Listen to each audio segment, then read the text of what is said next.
Baik, bismillahirrahmanirrahim. Assalamualaikum warahmatullahi wabarakatuh. Perkenalkan, nama saya Irma dengan nomor NIM 202001010405. Nah, di sini saya akan memenuhi tugas mata kuliah saya, yaitu seni budaya, dengan menjelaskan konsep dasar seni musik pada pembelajaran di SD. Nah, langsung saja kita mulai, yaitu apa sih itu pengertian dari seni musik?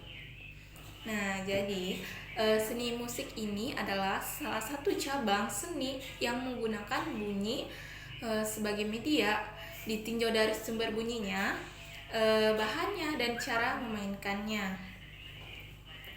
Nah, bahkan alat yang digunakan itu ada yang ditala maupun tidak. Nah, hal inilah yang menyebabkan perbedaan antara musik yang satu dengan musik yang lainnya ini.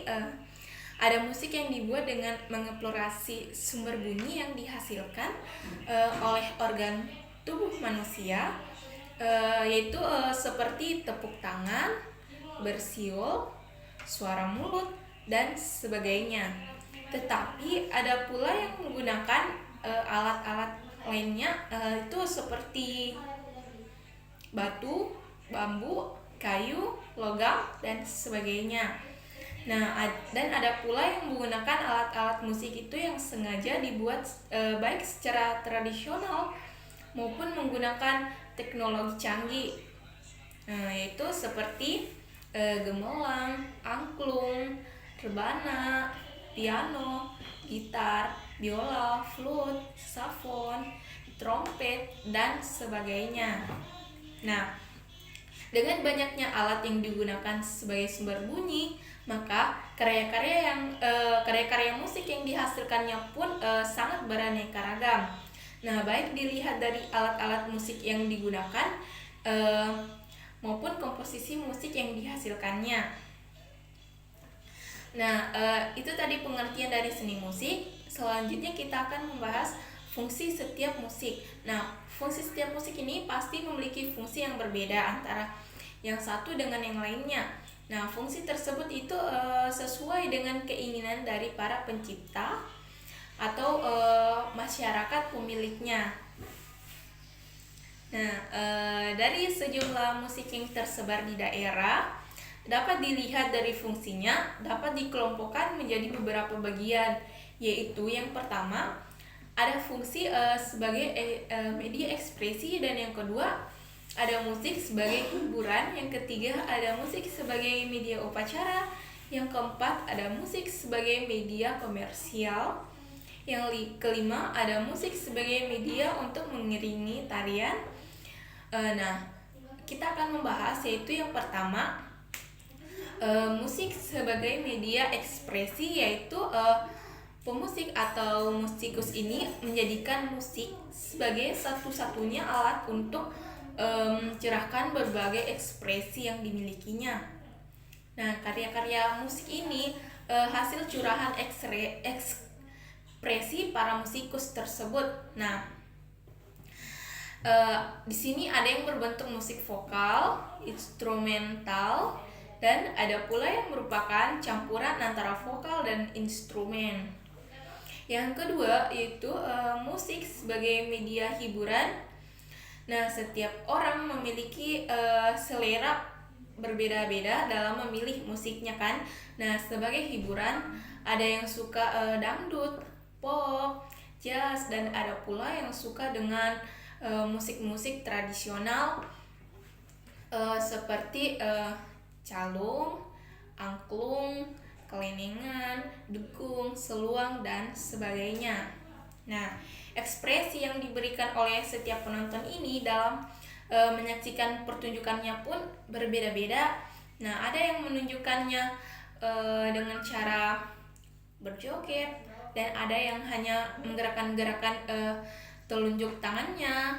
Pasti ada juga yang menggerakkan kepalanya, kakinya, dan ada pula yang hanya diam terpaku sambil menikmati alunan musik tersebut yang didengarkannya. Nah, selanjutnya itu yang ketiga, musik sebagai media upacara.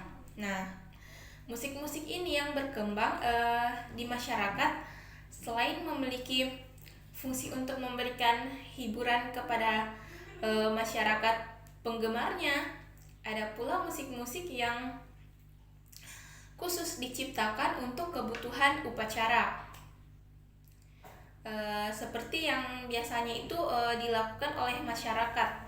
Nah, fokus yang diupacarakan itu bisa ditunjukkan kepada Tuhan, para dewi-dewi, roh nenek moyang, roh halus, dan sebagainya. Nah, selanjutnya kita keempat yaitu musik sebagai media komersial. Nah, musik sebagai media komersial ini termasuk juga jenis-jenis musik yang digunakan untuk menyertai promosi produk atau iklan di media elektronik. Karena sifatnya dia mengikuti iklan media elektronik, yaitu diperdengarkan berkali-kali, maka seringkali musik atau lagu yang menyertai iklan ini cepat menjadi akrab dengan pendengarnya. Nah, selanjutnya itu ada yang kelima itu ada musik sebagai iringan tari. Nah, jika kalian sering melihat pertunjukan tari, maka di dalam pertunjukan tari tersebut pasti ada yang namanya unsur yang khusus diciptakan untuk mendukung gerakan-gerakan tari yang dipertunjukkan. Seperti untuk kepentingan pertunjukan tari tersebut, musiknya itu harus benar-benar menyesuaikan dengan gerakan-gerakan yang diciptakan dalam tari. Nah, tari ini memang tidak bisa dilepas dari unsur musik, karena tari tanpa musik itu seperti sayur tanpa garam. Nah, yang keenam yaitu musik sebagai media pendidikan. Sebagai media pendidikan, musik juga ini dilakukan dalam proses pembelajaran di sekolah.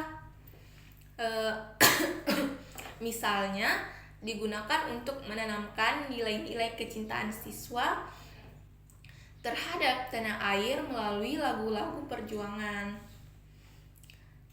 Nah, untuk memperdengarkannya, lagu dari berbagai daerah juga dapat digunakan untuk pendidikan siswa dalam hal menanamkan sikap-sikap toleransi terhadap perbedaan suku, ras, dan agama, sehingga siswa menghargai perbedaan budaya melalui berbagai varian musik yang diperdengarkannya. Dalam hal pendidikan ini, musik juga dapat digunakan sebagai sarana pengembangan diri siswa, keberanian untuk menciptakan lagu dan menampilkannya di hadapan publik sekolah pasti juga dapat meningkatkan keberanian dan rasa percaya diri siswa tersebut. Nah, selanjutnya yaitu kita akan membahas teori dasar musik. Nah, teori musik ini merupakan cabang ilmu yang menjelaskan unsur-unsur musik. Nah, dari cabang ilmu ini mencakup pengembangan dan penerapan metode untuk menganalisis maupun mengubah musik. Nah, adapun keterkaitan antara notasi musik dan pembawaan musik ini, hal-hal yang dipelajari dalam teori musik ini juga mencakup misalnya seperti suara, nada, ritme, melodi, harmoni, dan notasi. Nah, adapun yang pertama itu kita akan membahas suara. Nah, teori musik ini menjelaskan bagaimana suara ini dinotasikan atau dituliskan dan bagaimana suara tersebut itu ditangkap dalam benak pendengarnya. Nah, dalam musik ini gelombang suara itu biasanya juga dibahas tidak dalam panjang gelombangnya maupun periodenya, melainkan dalam frekuensinya. Nah, aspek-aspek dasar suara dalam musik biasanya itu dijelaskan dalam tala. Nah, dalam bahasa Inggris yaitu biasa disebut dengan pitch, yaitu tinggi nada. Yang kedua, durasi, berapa lama suara suara ada, dan intensitas yaitu dan timbre yaitu warna bunyi. Nah, yang kedua kita akan membahas nada. Suara dapat dibagi-bagi ke dalam nada yang memiliki tinggi nada atau skala tertentu menurut frekuensinya ataupun menurut jarak relatif tinggi nada tersebut terhadap tinggi nada patokan. Nah, perbedaan skala antara dua nada disebut sebagai interval. Nah, nada dapat diatur dalam tangga nada yang berbeda-beda. Nah, tangga nada ini yang paling lazim yaitu tangga nada mayor, tangga nada minor, dan tangga nada pentatonik. Nah, dasar suatu karya musik ini menentukan frekuensi tiap nada dalam karya tersebut. Nah, yang ketiga kita akan membahas ritme. Nah, jadi ritme adalah pengaturan bunyi dalam waktu. Birama merupakan pembagian kelompok ketukan dalam waktu. Nah, tanda birama ini menunjukkan jumlah ketukan dalam birama dan not mana yang dihitung dan dianggap sebagai satu ketukan. Nah, nada-nada tertentu dapat diaksentuasi dengan pemberian tekanan dan perbedaan durasi. Nah, yang selanjutnya yang keempat itu kita membahas melodi. Jadi, melodi adalah serangkaian nada dalam waktu. Nah, rangkaian tersebut ini dapat dibunyikan sendirian, yaitu tanpa iringan, atau dapat merupakan bagian dari rangkaian akord dalam waktu. Atau biasanya ini merupakan rangkaian nada tertinggi dalam akord-akord tersebut. Nah, yang kelima kita akan membahas itu harmoni. Nah, harmoni ini secara umum ini dapat dikatakan sebagai kejadian dua atau lebih nada dengan tinggi berbeda, yaitu disesuaikan dengan dibunyikan bersamaan. Walaupun harmoni juga ini dapat terjadi bila nada-nada tersebut dibunyikan berurutan, seperti dalam arpeggio. Nah, harmoni yang terdiri dari 3 atau lebih nada yang dibunyikan bersamaan biasanya juga ini disebut dengan akord. Nah, yang keenam kita akan membahas notasi. Jadi, musik pengembangan tertulis atas musik. Dalam notasi balok, tinggi nada digambarkan secara vertikal, sedangkan waktu atau ritme digambarkan secara horizontal. Kedua unsur tersebut membentuk para nada. Nah, di samping petunjuk nada dasar, tempo, dinamika, dan sebagainya. Nah, itu pun tadi materi tentang penjelasan konsep dasar seni musik di SD. Jika ada salah kata mohon maafkan. Wabillahi taufik wal hidayah. Wassalamualaikum warahmatullahi wabarakatuh.